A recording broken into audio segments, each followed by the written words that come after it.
ایک مہینے کی تگ و دو کے بعد فطرت کو ایک مکان ملا، وہ بھی لاہور شہر کے مضافات میں۔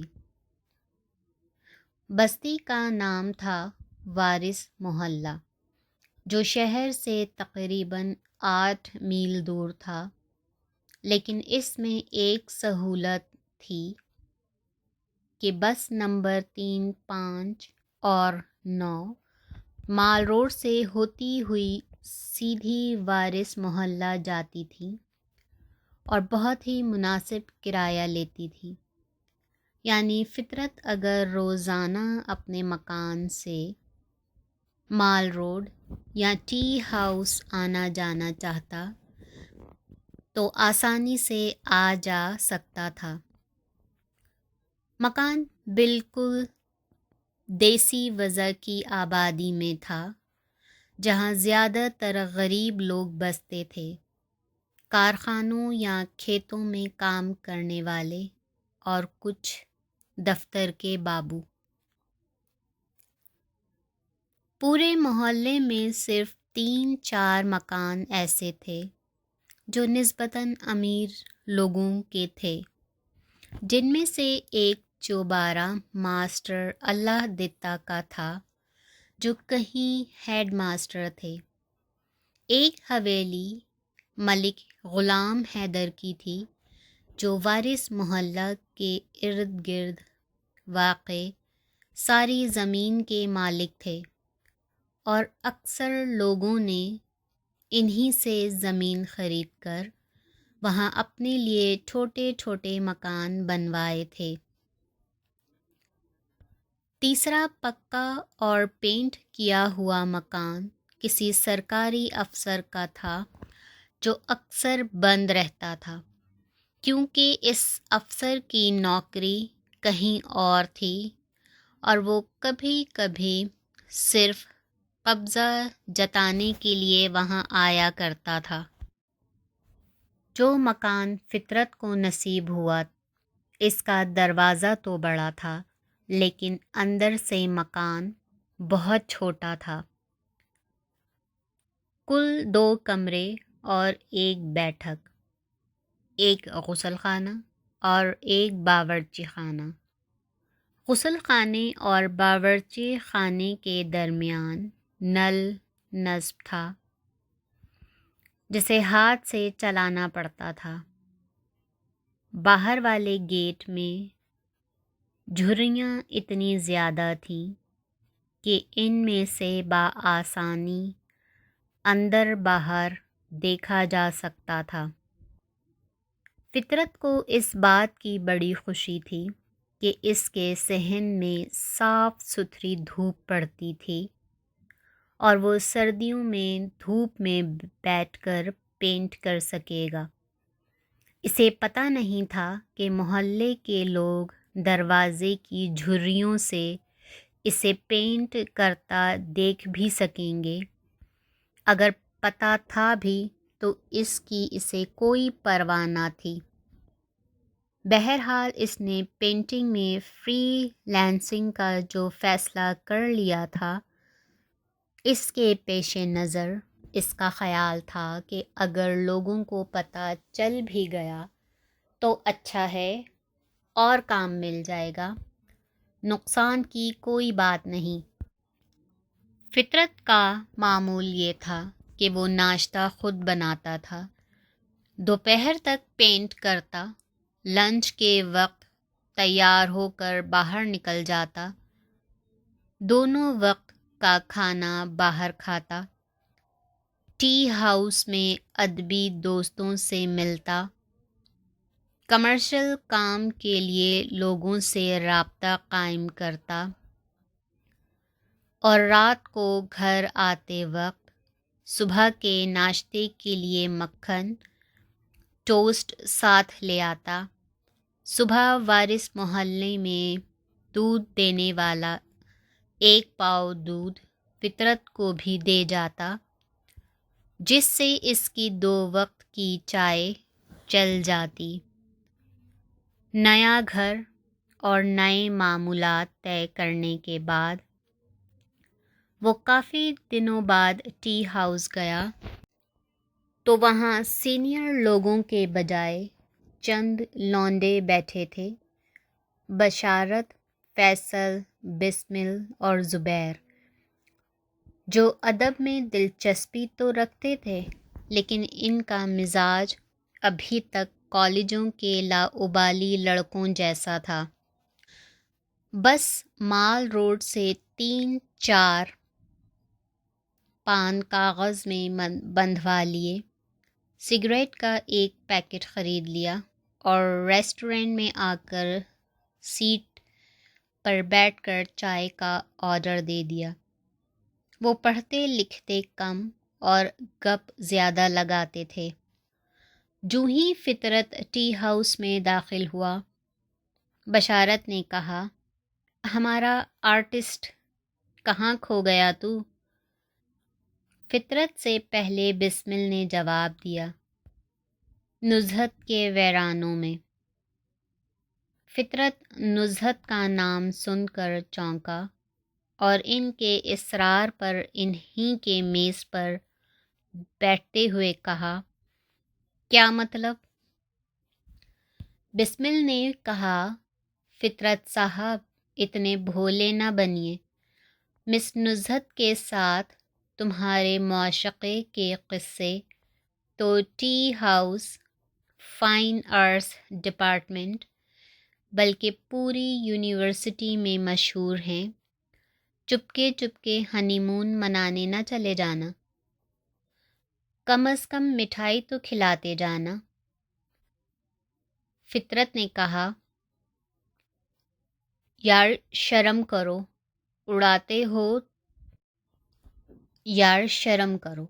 اڑاتے ہو تو اتنی بے پر کی نہ اڑایا کرو۔ بھائی تم اسے بے پر کی کہتے ہو، کیا تم نے امریکہ سے واپس آ کر اسے ڈپارٹمنٹ میں پرفیوم پیش نہیں کیا تھا کیا، جسے لینے سے اس نے پہلے تو انکار کر دیا تھا لیکن تمہارے اصرار پر اس نے اسے قبول کر لیا تھا۔ ہم نے تو یہ بھی سنا ہے کہ تم عورتوں کے ہاسٹل میں نزہت کے کمرے میں پہنچ گئے تھے۔ اس دن تم دونوں خوب بنے ٹھنے ہوئے تھے، اس نے تکلف بھی کیا ہوا تھا، اور یہ رومان 2 گھنٹے تنہائی میں پروان چڑھتا رہا۔ جناب، عشق اور مشق چھپائے نہیں چھپتے۔ فطرت نے ان کی بات ٹوکتے ہوئے کہا، بکواس بند کرو، میرا تو ایک عرصے سے ڈپارٹمنٹ میں آنا جانا ہی بند ہے۔ وہ ہم نے بھی سنا ہے، وجہ بھی معلوم ہے۔ مسز شیخ نے مس نزہت کے کہنے پر وہاں تمہارا داخلہ بند کیا ہے تاکہ یہ اسکینڈل ڈپارٹمنٹ میں نہ پھیل جائے، لیکن ایسی باتیں کہاں چھپتی ہیں فطرت صاحب۔ یہ نوک جھونک جاری تھی کہ 2-4 بزرگ ادیب اور شاعر، جناب پرکاش لکھنوی، جناب ہمایوں فنا، جناب عابد حیات اور جبار مختار الہی تشریف لے آئے۔ انہیں دیکھتے ہی نوجوانوں کی گپ شپ ٹھنڈی پڑ گئی۔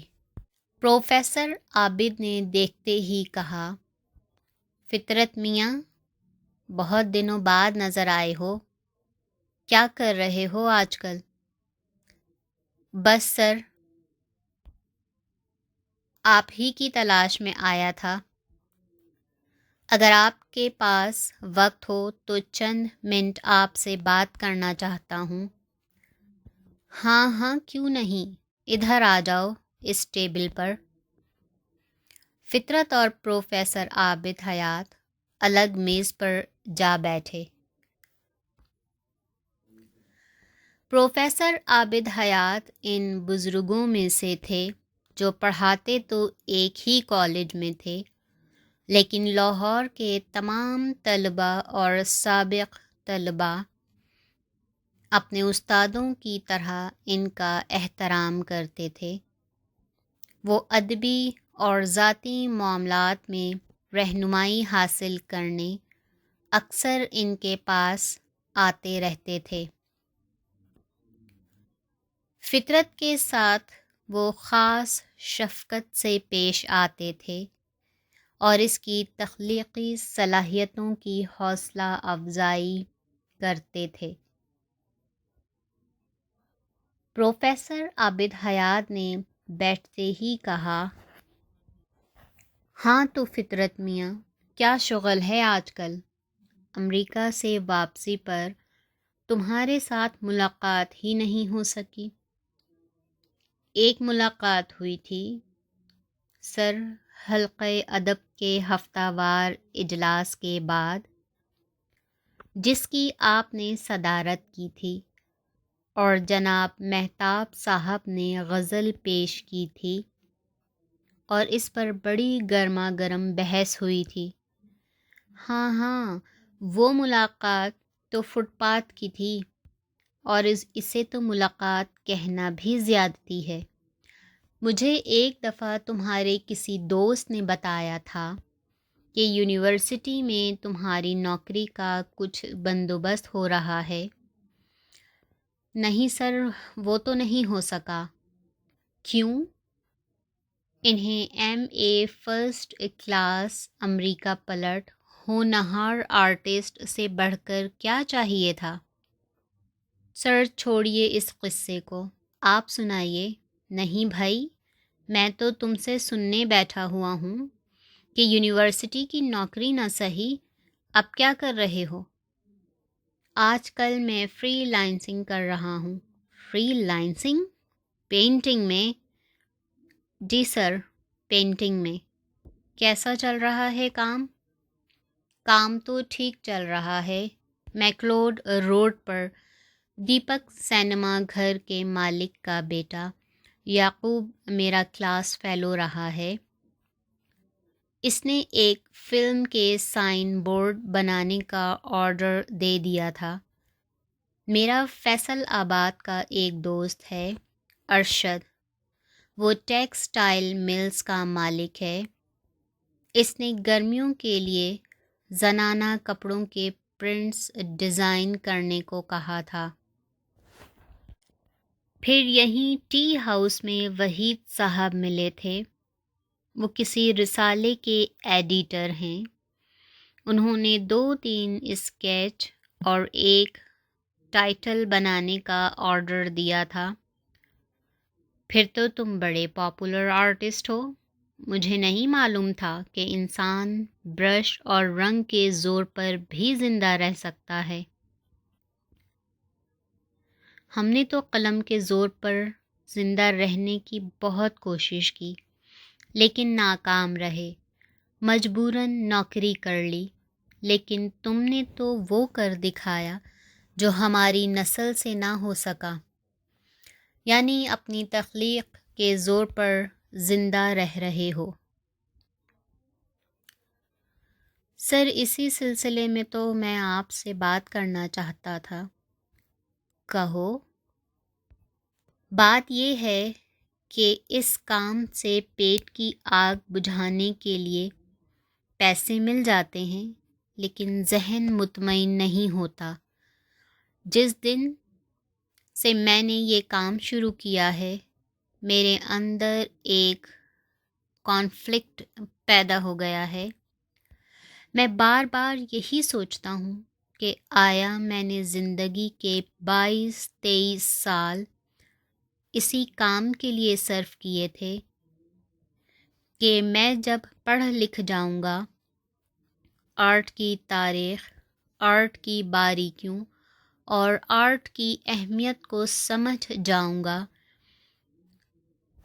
تو بالم کب آؤ گے جیسی فلموں کے پوسٹر بناؤں گا۔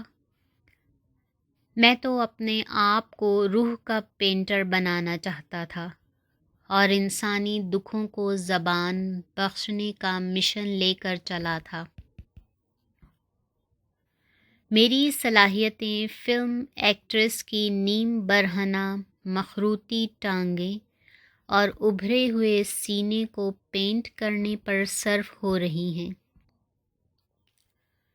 اور جب میں یہ پوسٹر بادل نخواستہ بنا کر یعقوب کے باپ کے پاس لے جاتا ہوں تو وہ کہتا ہے ہیروئن کا پوز سیکسی نہیں بنا، تماش بین ایسی ماڈل تصویر کو دیکھ کر ٹکٹ کیوں خریدے گا؟ سر، میں سخت کانفلکٹ میں ہوں۔ میرے اندر کا آرٹسٹ مجھے ملامت کر رہا ہے، میرے خلاف بغاوت کر رہا ہے۔ وہ مجھے بار بار جتا رہا ہے کہ میں پلاسٹک کی عورتوں کے پورٹریٹس میں جان ڈالنے کے لیے پیدا نہیں ہوا۔ میں بالم کب آؤ گے کہ پوسٹر بنانے کے لیے اس دنیا میں نہیں آیا؟ اللہ نے مجھے جو فن اور صلاحیت دی ہے وہ ایکٹریسوں کو سیکسی دکھانے کے لیے عطا نہیں کی۔ یقیناً میری تخلیق سے خالق حقیقی کا مقصد کچھ اور ہوگا۔ میں نے بہت محنت کی ہے، بہت دکھ دیکھا ہے، بہت کچھ سوچا ہے۔ میں آرٹ کی دنیا میں کچھ کنٹریبیوٹ کرنا چاہتا ہوں، انسانی دکھوں، غموں اور اندوہوں کو زبان دینا چاہتا تھا، جس کے لیے پہلے میں نے شاعری کی۔ لیکن جب میں نے محسوس کیا کہ میرے الفاظ گونگے ہو رہے ہیں اور وہ میرے جذبات کی عکاسی پوری شدت کے ساتھ نہیں کر